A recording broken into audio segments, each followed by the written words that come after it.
Hey everybody, welcome back to Mystifying Miracles. I'm Kristen. I search out true stories every week that involve miracles. Most folks have heard and or read the book The Lord of the Flies, but did you know that over 50 years ago there was a similar story? Obviously all the details were different, but some boys actually did get stranded on an island.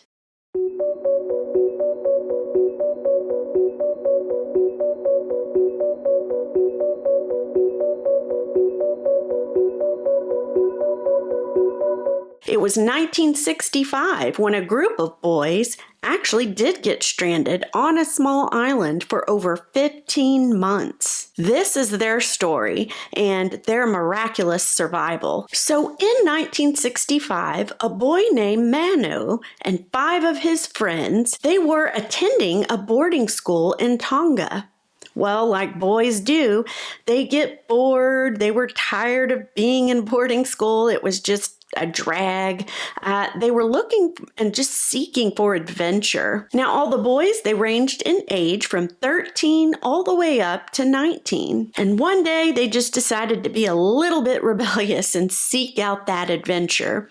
And what they did was they fled the St. Andrews Anglican boarding school, and actually they stole a 24-foot whaling boat. It was very poor planning, we'll just say that, if any planning went into it. The only part of it that maybe was planned, or at least their vision of what they wanted to do, they wanted to sail towards Fiji. Now, the teens, all their lives, they had been raised on the sea. They lived in a tiny little island nation in the middle of the Pacific Ocean. So they knew the sea, but they would soon learn that this was going to be just a horrible mistake. You see, the boat they stole, it didn't have an engine, 1. 2, Fiji was over 500 miles away. 3, they did not bring a compass or a map or any food or water. The poor things. They were teenagers though, so they probably weren't thinking of that. They just wanted adventure and, hey, let's get out of here. The first night, reports say the boys had anchored about 5 miles north of Tungatapu. And it was that night, as they were sleeping, a bad storm came and it basically just ripped their boat to shreds. The high winds, it said, tore the boat's rudder, it ripped its sails from the mast, and it broke the anchor rope. So, the next morning, obviously, they can't sail this boat any longer, so they're just floating aimlessly. Actually, for the next 8 days after this. Now, one of the boys, he was 17-year-old Sion Fatuo. I'm not sure if I pronounced that right. But he was, at this point, he said, I knew that we were all going to perish because we didn't have any food or water, and our boat, it was in really bad shape. But it was around on the 8th day that they began to see a small island off in the distance, and they decided, well, we have no choice. We have no food, no water. We've got to try to swim towards it. So they used some of the broken apart planks from the badly damaged vessel they were in, and they tried to swim and float towards shore of that little island. Now, most reports I read said this took about 36 hours just from the boat to get to shore. So you can imagine how taxing and tiring that was on their bodies, especially with no food and water. A quote by Manu, and it's sort of broken English here, but it says, "The only thing we do, grabbing each other together and say a prayer. Thank you, God." Now, the boys didn't know at this point in time, but after the fact, where they were now, they had drifted over 100 miles from where they had initially started when they stole the boat and took off. And once finally reaching the shore, as I said, they were exhausted, depleted, hungry, dehydrated. So I mean, once they got there, they were just like collapsing. It didn't say how many days or hours it was, but they finally gathered a little bit of strength. And Mano says, he could just barely stand. But the boys worked together, the report said, to use their hands to dig out a little cave, I guess for maybe some shelter.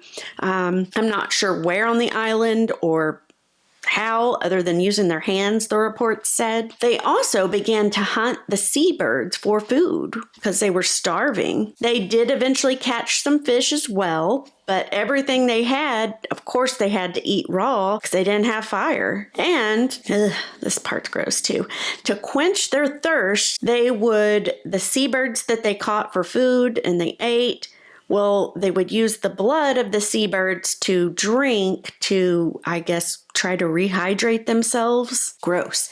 But they would also use the raw eggs that they would find in the seabirds' nests. So they would also eat that, and that would help hydrate them as well. Reports say that 3 months went by. That makes sense. This took that long for the boys to start to regain strength to even be useful or do anything really other than their survival instincts of trying to get food and water. But 3 months passes, their strength starts to build, and they actually find a forested plateau like on a cliffside, and they decide to climb it.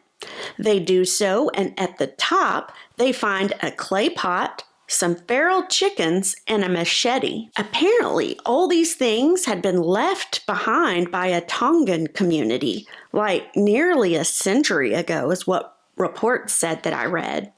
And they had lived there, for a long time until slave traders had come and forced them off their lands. So that was just a few of the resources that were still behind on the island. And in that same area up on the plateau, they also found some wild bananas and rainwater to drink. There had been a few hollowed out tree trunks up there that was collecting the rain as it fell. So now they actually had water as well, which was great. One boy named Stephen, he had been trying for months, and he finally did it shortly after they found this plateau. He had rubbed 2 sticks together and finally had gotten fire. And this was a game changer. Obviously, now they could cook. And because they had the fire now, they did not want to risk it going out. So they took turns, the boys did, tending to the fire. All through the night, through the day, somebody was always there watching it to make sure it did not go out. In addition, the boys finally had the strength to also build a little bit of shelter, and they built a small hut made of palm leaves. One report I read even said they made a little garden that had some like wild beans and bananas in it. But hey, that's pretty cool. That's better than not having anything. And in addition to taking turns tending to the fire, they would also take turns looking out for ships. That way, they wouldn't miss any opportunity to be saved. And of course, these boys were here for months and months. So you can imagine the boredom, depression sometimes coming upon them. So they made little things to help them entertainment-wise. The boys, they would sing, just sitting around the campfire when they would eat and stuff. It would uplift their spirits. In addition, they made a badminton court, a small little gym area just for them to work out. And Mano, one of the boys, he says that occasionally there were little disagreements, little spats amongst the boys, but that when that would occur, what they would do is whoever was involved in the disagreement, the boys would just kind of walk to opposite ends of the little island. That way they could just kind of cool off, get a moment to think, settle down. So there was nothing really big, I guess you could say, just your normal little disagreements. And the 17-year-old Sion, a quote from him, he said, "It was hard, and I prayed God, and I promise him, if you could get me back, I'll serve you the rest of my life." End quote. Also, one of the reports that I read said that at one point the boys made a little makeshift raft somehow, and they tried to sail off the island, but they didn't even get a mile out before the little raft broke apart, forcing the boys to return back to the island. Now, they didn't know it then, but this would be a lifesaver. A miracle, if you want to call it that, because turns out the boys, they had begun to sail out into the open ocean and they had no idea. So the way they were sailing out was a bad direction and it would have been their demise. So it was good that their raft actually broke apart, forcing them back. On September 11th, 1966, an Australian ship captain by the name of Peter Warner, he was approaching their island, and what caught his eye, it said it was just he had noticed patches of burned grass up on the cliffside, and he thought, So they kind of anchored from afar, and he got out his little binoculars, started to look through them, and he saw teenage boys with long hair, no clothes, roaming around the island, and he thought, that's weird. Now, at first, also, he was very cautious, Peter Warner was, because he thought these could be criminals. In his days on the seas, he had heard many stories of how criminals liked to hide out on these tiny little islands so that they wouldn't be discovered by authorities. So he didn't know if that was like one of these type situations. Well, one of the boys in the group saw the ship. It obviously starts to swim out towards it. Now, Peter Warner knows the boy's coming, sees him in the binoculars, and he's still very cautious. So he's not going to let the boy up on the ship because he doesn't know. So the boy begins to talk. He's still in the water. Peter Warner's up on the ship, and the boy tells him who they are, how they got there, all the details. And Peter Warner uses his radio to fact check, basically, the story. And sure enough, the story is legit. The boys are who they say they are, and the operator was like, wow, what a miracle, you found them. And also, during this 15-month period that the boys have been gone, of course, the families, they have no clue what happened. So the families of all the boys had actually already had funerals for them, because they had assumed that they were all dead. So this was just a big surprise to so many folks. Once the boys were aboard the ship, everything was checked out, like they were, checked by the doctor and found to be in good, healthy condition. And shortly thereafter, the boys were actually arrested, poor things. And the reason being because they had stolen the boat, the whaling boat, 15 months prior. The kindness of Peter Warner actually paid their bail, and he paid the owner of the boat because, he had lost the ship.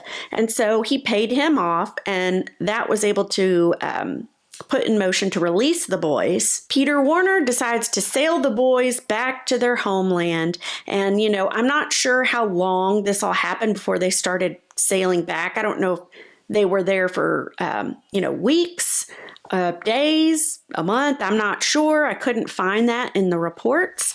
But apparently an Australian TV crew had heard word that these boys were discovered, and they were anxious to film it.